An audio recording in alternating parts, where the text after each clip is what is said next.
नाशिक शहरातील विविध चौक तसेच सिग्नलच्या ठिकाणी किंवा रस्त्याच्या डिव्हायडरमध्ये फुगेंसह इतर वस्तू विकणाऱ्या गोरगरिबांना मनपाच्या अतिक्रमण विभागाने हटवले आणि त्यांना टाकळी भागात एका ठिकाणी राहण्यास सांगितलं होतं।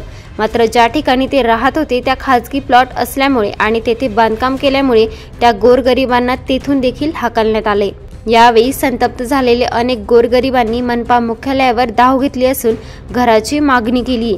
हा मोर्चा काल संध्याकाळी 4 वाजेपासून सुमारे 1 तास चालला। आम्हाला हक्काची घरे द्या अशी मागणी यावेळी गोरगरीब नागरिकांनी केली आहे। त्याचबरोबर काही काळ तणावपूर्ण वातावरण निर्माण झाले होते आणि वाहतूक कोंडी देखील झाली होती। तर महापालिकेच्या सुरक्षा रक्षकांसह पोलिसांनी त्या नागरिकांना समजावले असून कार्यालयातून जाण्यास सांगितले। दरम्यान महापालिकेच्या या कारभारामुळे हातावर काम करणाऱ्या गरिबांचे हाल झालेत। टाकळी रोडवरील महापालिकेच्या वतीने नागरिकांना आडगाव येथे जाण्यास सांगितलं होतं।